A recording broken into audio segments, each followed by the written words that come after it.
ओम नमो भगवते वासुदेवाय।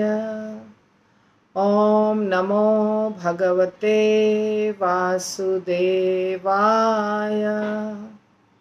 ओम नमो भगवते वासुदेवाय। नारायणं नमस्कृत्य नरं चैव नरोत्तमं देवीं सरस्वतीं व्यासं ततो जयमुदीरये। नष्टप्रायेषु अभद्रेषु नित्यं भागवत सेवया भगवतीरुत्तमश्लोके भक्तिर्भवति नैष्ठिकी। कृष्णाय वासुदेवाय देवकीनन्दनाय च नन्दगोपकुमाराय गोविन्दाय नमो नमः। ॐ अज्ञानतिमिरान्धस्य ज्ञानाञ्जनशलाकया चक्षुरुन्मिलितं येन तस्मै श्रीगुरुवे नमः। श्रीचैतन्यमनोभीष्टं स्थापितं येन भूतले स्वयं रूपः कदा मह्यं ददाति स्वपदान्तिकं। वन्देऽहं श्रीगुरो श्रीयुतापदकमलं श्रीगुरून् वैष्णवांश्च श्रीरूपं साग्रजातं सहगण रघुनाथान्वितं तं सजीवं साद्वैतं सावधूतं परिजनसहितं कृष्णचैतन्यदेवं श्रीराधाकृष्णपादान् सहगण ललिता श्रीविशाखान्विताश्च। वाञ्छाकल्पतरुभ्यश्च कृपा सिन्धुभ्य एव च पतितानां पावनेभ्यो वैष्णवेभ्यो नमो नमः। जय श्री कृष्ण चैतन्य प्रभु नित्यानंद श्री अद्वैत गदाधर शिवासादि गौर भक्तवृंद। हरे कृष्णा कृष्णा कृष्णा हरे हरे, हरे राम राम राम हरे हरे। जय श्री श्रद्धा कुंज बिहारी भगवान की जय, राधा वृंदावन चंद्र भगवान की जय, गौर निताई भगवान की जय, जगन्नाथ बलदेव सुभद्रा सुदर्शन भगवान की जय, बालाजी भगवान की जय, पूर्ववर्ती आचार्य वृंद की जय, वर्तमान आचार्य वृंद की जय, समस्त गौड़ीय भक्त वृंद की जय, अनंत कोटि वैष्णव वृंद की जय। निताई गौतमानंदे हरि हरि बोल। तो श्रीमद् भागवतम पहला स्कंद 9वां अध्याय श्लोक संख्या 40 यहाँ से हम करेंगे।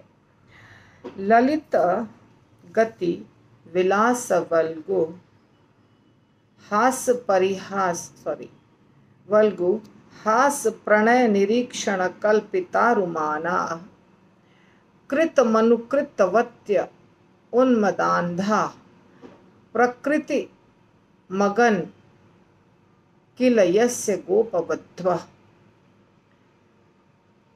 श्रील प्रभुपाद के द्वारा अनुवाद, तात्पर्य और शब्दार्थ।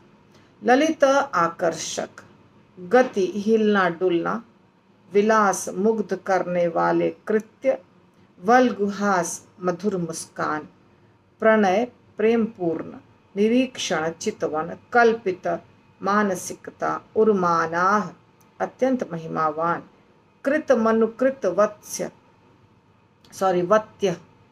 चाल का अनुकरण करने में उन्मद अंधा, आनंद में पागल हुए, प्रकृतिम लक्षण अगन प्राप्त किया, किल निश्चय ही यस्य जिसका गोपवध्व गोपियां। मेरा मन उन भगवान श्री कृष्ण में एकाग्र हो जिनकी चाल तथा प्रेम भरी मुस्कान ने व्रज धाम की रमणियों अर्थात गोपियों को आकृष्ट कर लिया। भगवान द्वारा रास लीला से अंतर्धान हो जाने पर गोपिकाओं ने भगवान की लाक्षणिक गतियों का अनुकरण किया। श्रील प्रभुपाद ने ये लिखा है, जब हुआ भगवान द्वारा रास लीला से अंतर्धान हो जाने पर। तो भीष्म पितामह, अब ये दूसरा रूप, अभी तक तो भीष्म पितामह युद्ध भूमि में जो भगवान कृष्ण का रूप था उसके बारे में चिंतन मनन कर रहे थे, चर्चा भी कर रहे थे।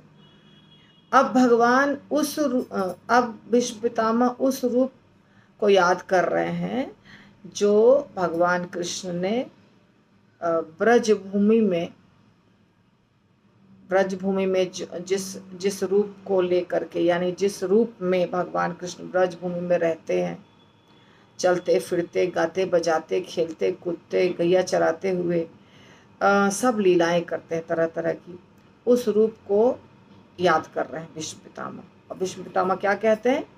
मेरा भगवान के उस कृष्ण कृष्ण का वो जो रूप है उसमें एकाग्र हो मेरा मन, मेरा चित्त। कौन सा रूप?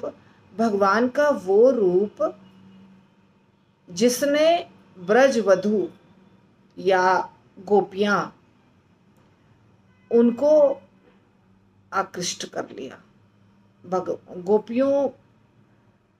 गोपियों का मन जो है वो भगवान कृष्ण के उस रूप से आकृष्ट हो गया था। तो वो जो रूप था भगवान का स्पेशल, जो उन्होंने ब्रजभूमि में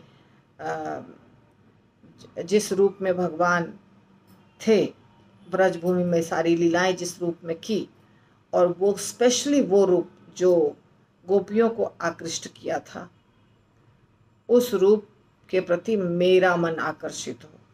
अर्थात ये जो रूप है ये परम पुरुषोत्तम भगवान कृष्ण का रूप है, और जिसमें भगवान मुरली धारण करते हैं, पीताम्बर पहनते हैं, 2 भुजाएं हैं उनकी, और गले में फूल की माला होती है, और मकराकृत कुंडल होता है, फेटा होता है, सिर के ऊपर पगड़ी या जो भी कहिए पहनते हैं, मोर पंख इत्यादि, और कमर में कसते हैं एक उत्तरीय भी कह सकते हैं, या तो कभी कभी उत्तरीय यहाँ रखते हैं, लेकिन उत्तरीय यहीं पे कसते हैं जब ग्वाल बाल का रूप है। जब वो राजा बनते हैं तब उत्तरीय यहाँ होता है। ग्वाल बाल के रूप में यहाँ कंबल होता है, काली कमली वाला। आपको पता है ना, काली कमली वाला मतलब भगवान कृष्ण। कितने गाने बने हैं उस रूप के ऊपर।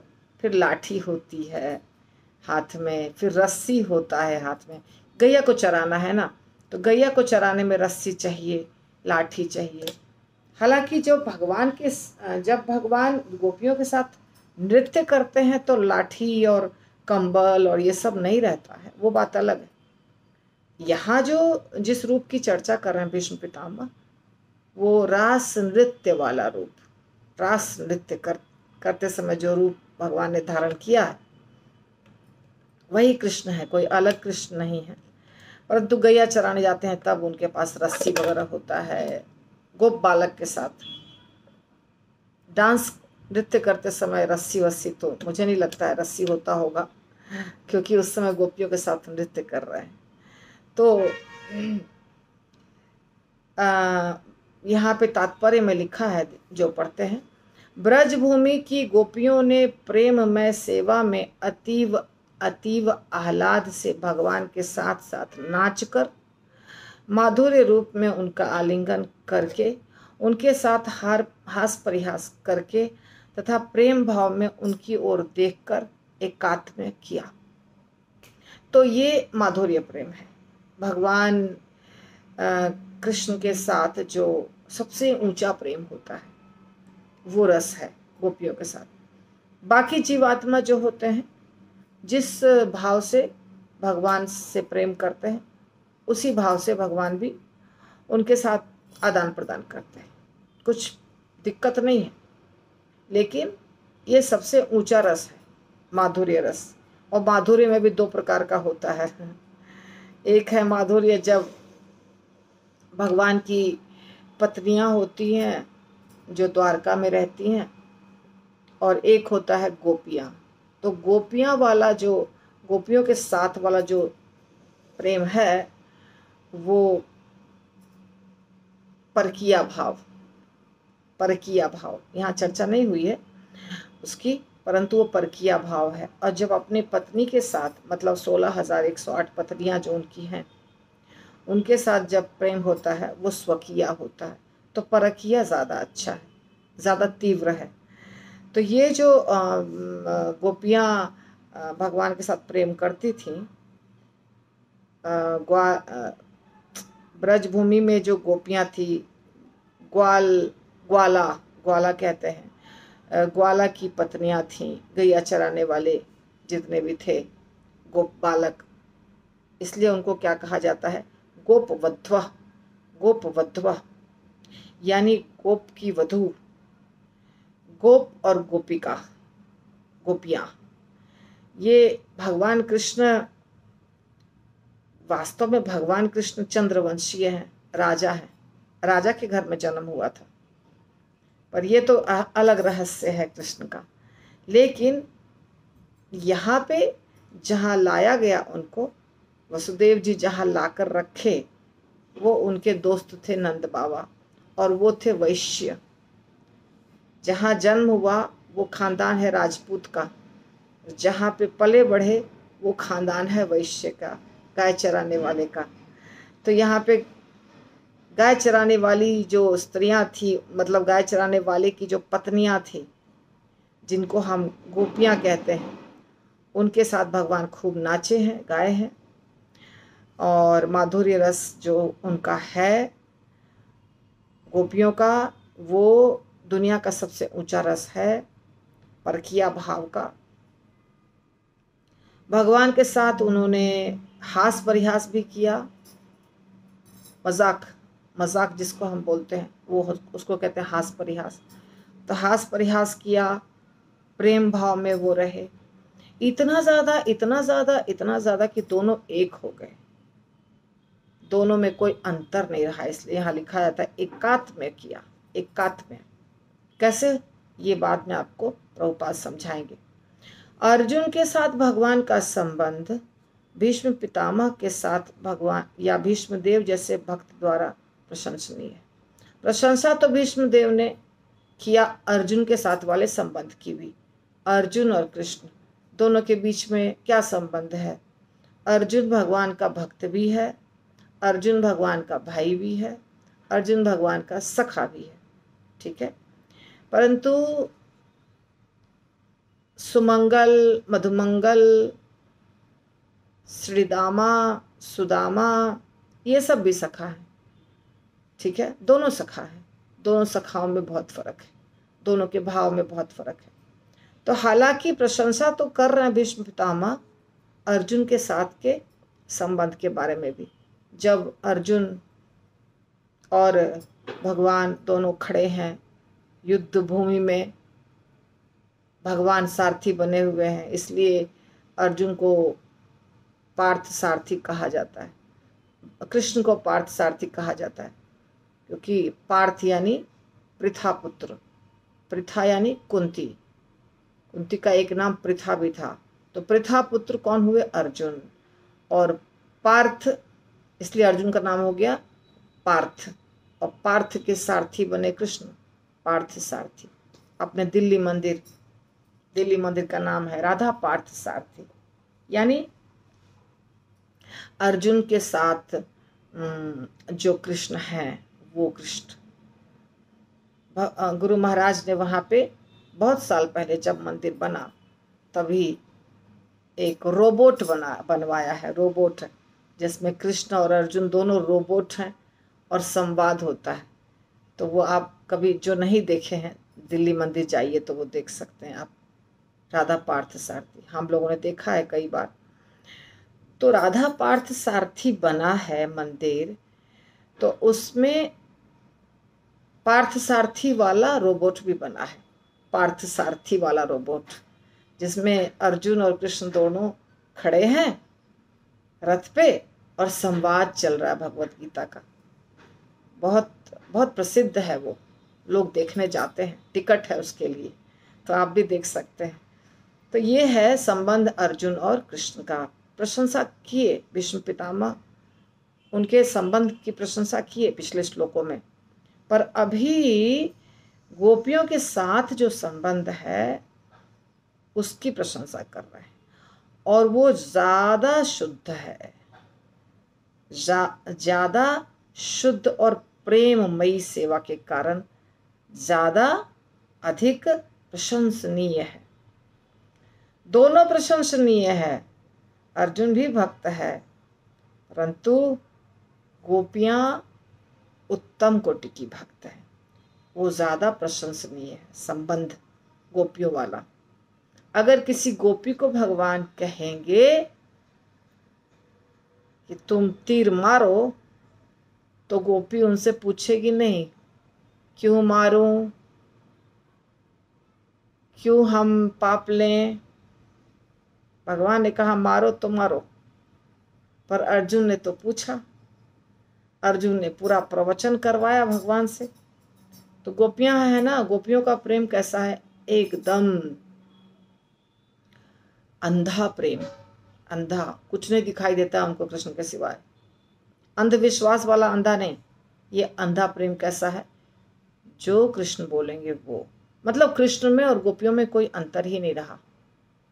जैसे हम अपने हाथ को बोलेंगे, अगर मेरा मन बोलता है मेरे हाथ को कि इसको मारो, तो हाथ मारता है। हाथ ये नहीं बोलता है मन को नहीं हम तुम्हारी बात नहीं सुनेंगे। हाथ बोलता है, हाँ मन कहता है इसको थपड़ाने का मन कर रहा है, थपड़ा दो। ऑर्डर देता है मन, थपड़ा दो, तो थप्पड़ जो है फटाफट चलने लगता है। वैसे ही गोपियां और कृष्ण जो है वो दोनों एक हैं, एकात्म्य, कोई फर्क नहीं है। जो कृष्ण बोलेंगे वो गोपियां करेंगी, है समझ में आया। तो ज़्यादा प्रशंसनीय है। भगवान की कृपा से अर्जुन को सारथी के रूप में भगवान की भ्रातृ सेवा प्राप्त थी। भ्रातृ भाई थे ना दोनों, फुफेरा में मेरा भाई। लेकिन भगवान ने अर्जुन को अपने समान शक्ति प्रदान नहीं की। अपने समान शक्ति भगवान ने अर्जुन को प्रदान नहीं की, किंतु गोपियां तो बिल्कुल भगवान के समान हो गईं। गोपियां बिल्कुल भगवान के समान हो गई। ये कैसे होता है, ये कौन सा प्रेम है, ये ऐसा प्रेम है जब प्रेमी और प्रेमिका दोनों के बीच में इतना सा भी भेद नहीं रहता है, कंफ्यूजन नहीं रहता है थोड़ा सा भी, कि कुछ प्राइवेट नहीं रहता है, पर्सनल, पूर्ण सरेंडर, वो वाला प्रेम। अब जैसे जैसे रिश्ता खराब होते जा रहा है, अभी आप देखिए इसको भौतिक दुनिया के प्रेम से समझाती हूँ मैं आपको। भौतिक दुनिया के उदाहरण से ज़्यादा जल्दी समझ में आता है। अब देखिए, माँ बच्चे को पूर्ण रूप से बहुत प्यार करती है, बहुत ज़्यादा प्यार करती है।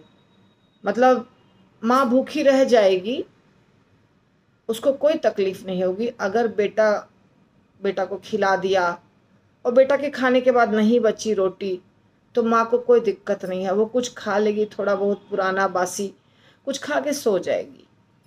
पर उसको थोड़ी भी तकलीफ नहीं होगी मन में, अरे मैंने खाया नहीं, मेरा बेटा सब खा गया, ऐसा उसको थोड़ा भी नहीं लगेगा, है ना। क्योंकि पूर्ण शुद्ध प्रेम है बच्चे के लिए माँ के हृदय में।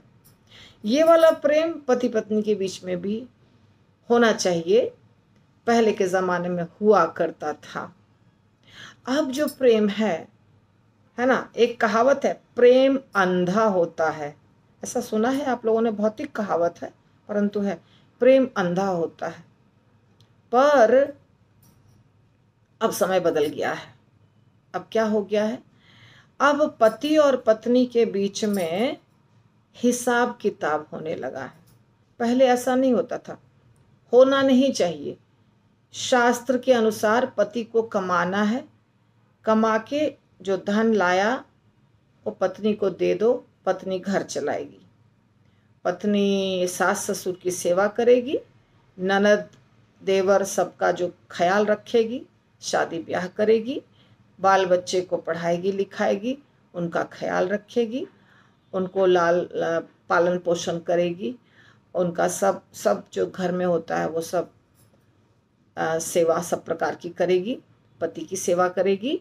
और जो पति का है वो सब पत्नी का, और जो पत्नी का है वो सब पति का, दोनों का समान। और पुराने ज़माने में सती भी हुआ करती थी स्त्रियां, सती प्रथा, यानी पति की मृत्यु हुई तो पत्नी भी साथ में जल जाएगी। बाद में इसको बंद करा दिया गया, धीरे धीरे समय बदल रहा है। तो इसके बाद क्या हो गया, ये सती प्रथा जो है ना, गरुड़ पुराण में वर्णित है, ये शास्त्र के विरुद्ध नहीं है।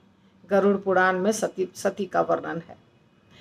अब इसके बाद चलो ठीक है, सती प्रथा बंद हो गई, फिर भी प्रेम तो रहा, पति पत्नी के बीच में प्रेम रहा। उसके बाद धीरे धीरे धीरे धीरे क्या हो गया कि पत्नी बाहर जाने लग गई कमाने के लिए। और जब पत्नी बाहर जाने लग गई कमाने के लिए और कमा के लाने लग गई, तो ये मेरा प्राइवेट पैसा है, ये मैं पति को नहीं दूंगी, मेरी जो इच्छा है वैसे खर्च करूंगी।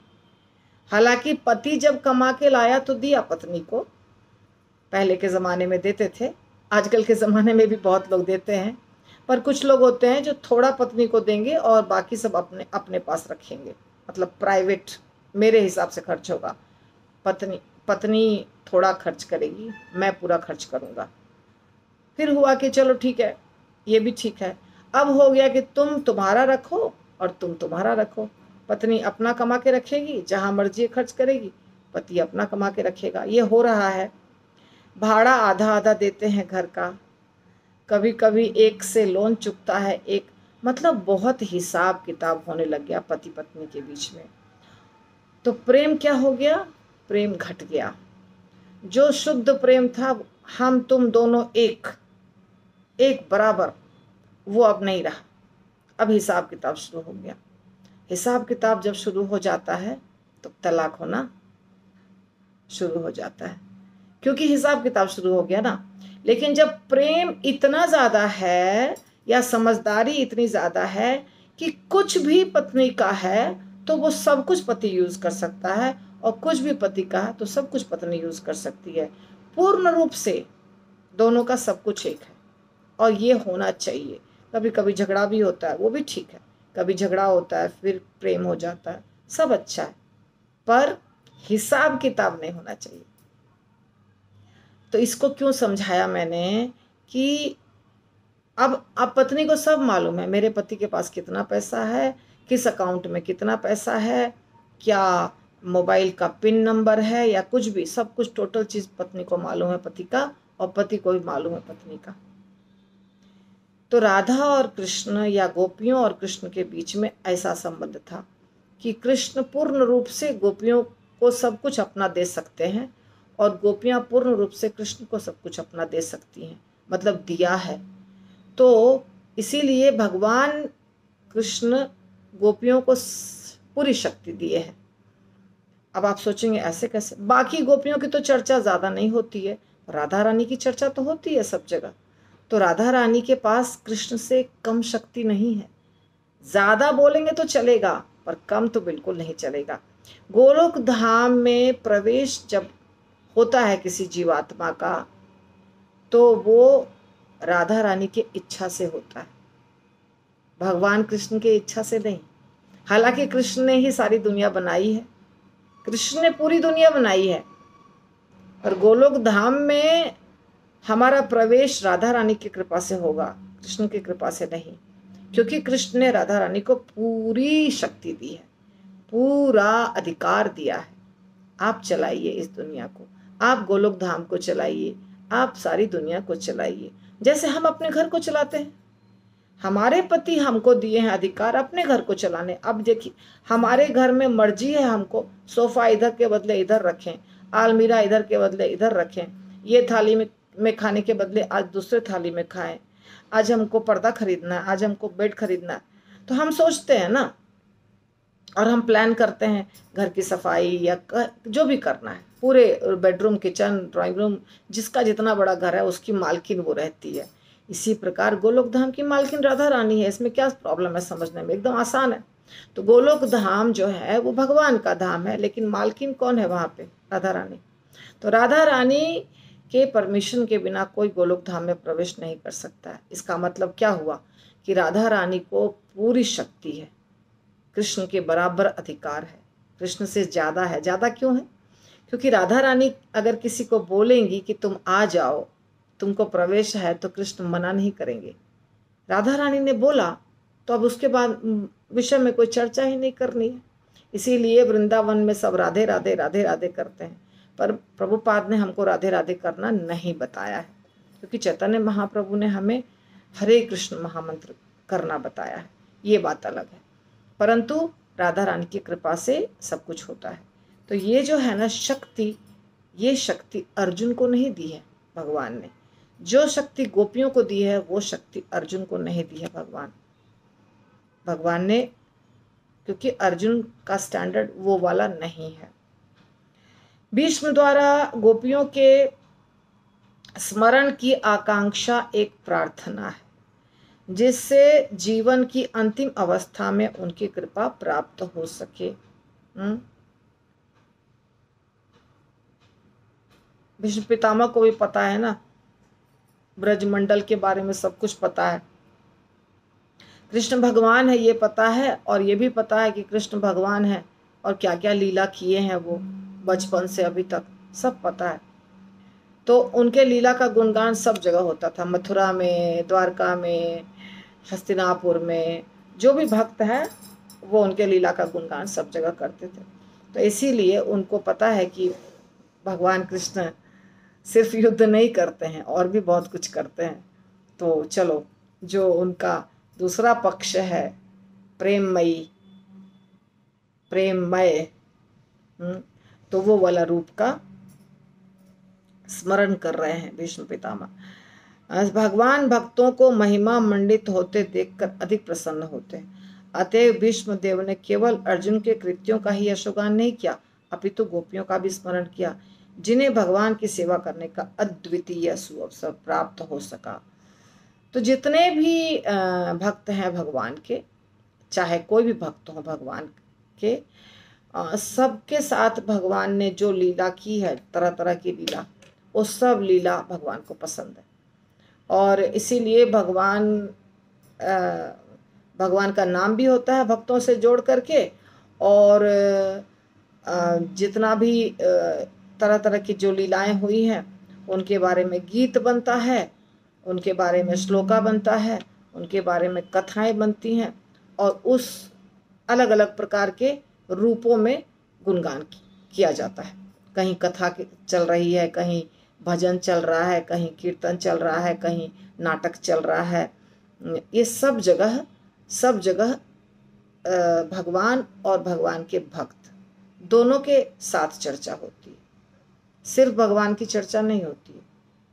जब भगवान के बारे में आप कुछ बताएंगे तो भगवान अकेले थोड़ी रहते हैं। भगवान जब लीला करते हैं तो उनके साथ बहुत सारे भक्त रहते हैं, तो भगवान प्रसन्न होते हैं। इसीलिए भगवान के भक्तों के साथ भगवान की लीलाओं की चर्चा अवश्य होनी चाहिए, करना चाहिए। तो इसलिए भीष्म पितामह ये कर रहे हैं। भगवान के साथ गोपियों की समता कभी भी निर्विशेषवादियों के सायुज्य मोक्ष से करने की गलती नहीं करनी चाहिए।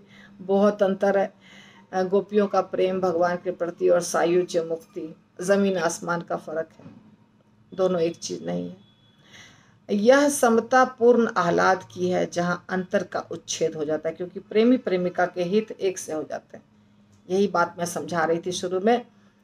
जहां पे पूर्ण अधिकार प्राप्त रहता है, प्रेमी अपना पूरा अधिकार प्रेमिका को देता है, या प्रेमिका अपना पूरा अधिकार प्रेमी को देती है, अंतर दोनों का समाप्त हो जाता है, दोनों एक हो जाते हैं। हम बोलते हैं ना, श्री कृष्ण चैतन्य राधा कृष्ण नहीं अन्य, राधा और कृष्ण दोनों एक हो गए। तो ये जो है ना, यहाँ पे इस स्थान पे सिर्फ प्रेम रहता है और कुछ नहीं रहता है, केवल प्रेम रहता है। प्रेम, इतना ज्यादा प्रेम कि उसकी तुलना और किसी चीज से नहीं की जा सकती। थोड़ा भी अंतर नहीं रहता है, थोड़ा भी अंतर नहीं,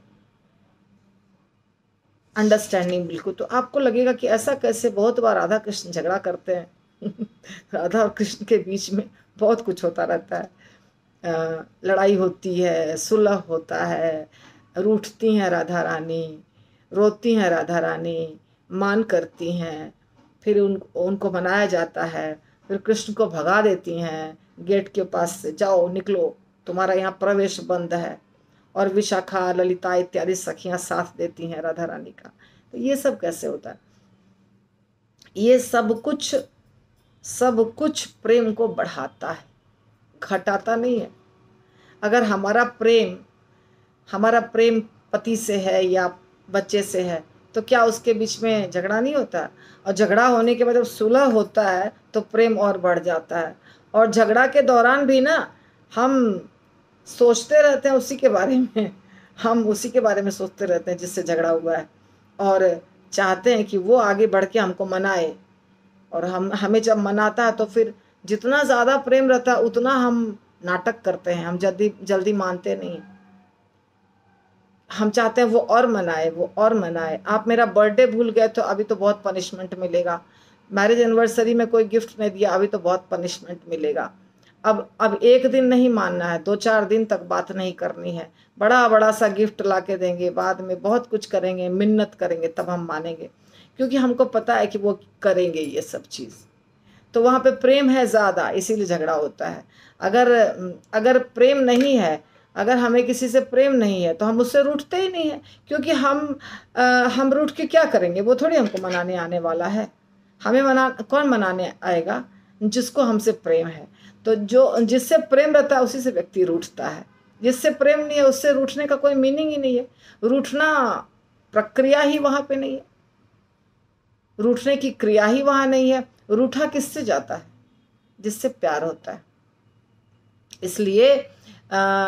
इसलिए जो राधा रानी और कृष्ण के बीच में झगड़ा वगड़ा होता है वो प्रेम को बढ़ाने के लिए और ज़्यादा प्रगाढ़ बनाने के लिए, और होता भी है, प्रगाढ़ हो जाता है जब राधा रानी के चरण को पकड़ के कृष्ण वहाँ पे अपना मस्तक लगाते हैं, राधा रानी के चरण को छूते हैं, मान जाओ मान जाओ मान जाओ। तो फिर राधा रानी बहुत बहुत लंबा खींचती हैं, बाद में मानती हैं, बाद में हंसने लगती हैं। तो ये झगड़ा को झगड़ा नहीं कहा जाता है। ठीक है, तो मुझे लगता है आज मैंने कर लिया ये श्लोक का। अभी तो समय हो चुका है,